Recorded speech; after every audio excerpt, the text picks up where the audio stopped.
Pa smatram da je koordinacija županijskih vijeća i predstavnika vrlo važna komponenta djelovanja Bošnjaka u Republici Hrvatskoj, jedna od komponenti koja je vrlo važna, prvenstveno zato što ima jednu ustavnu ulogu. To je ipak koordinacijsko tijelo, odnosno jedna naša asocijacija koja objedinjuje sva županijska vijeća koja su birana na ovim manjinskim izborima. Dakle, županijske i općinske vijeće sami time ima težinu svoje uloge, zato što je to ustavna komponenta.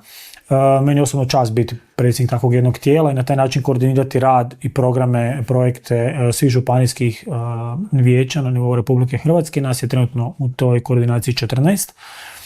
Doslovno od sjevera do juga, od istoka do zapada Hrvatske i stvarno surađivati sa svim i predsjednicima i članovima koordinacije, ali i svim ljudima na terenu je zaista jedna velika čast. Ovo je 3. saziv koordinacije. Ja sam 3. predsjednik koordinacije, kažem, nekakav plan, program rada je ono što je koordinacija do sada radila, s tim što ćemo naravno proširiti puno šire, probati postaviti naše temelje. Pa to su u stvari problemi s kojima se susrećemo cijela, znači bošnjačka nacionalna manjina u Republici Hrvatskoj. Manje su to više problemi koje muče cijelo stanovništvo Republike Hrvatske, znači, a i posebno onda nas kao manjine.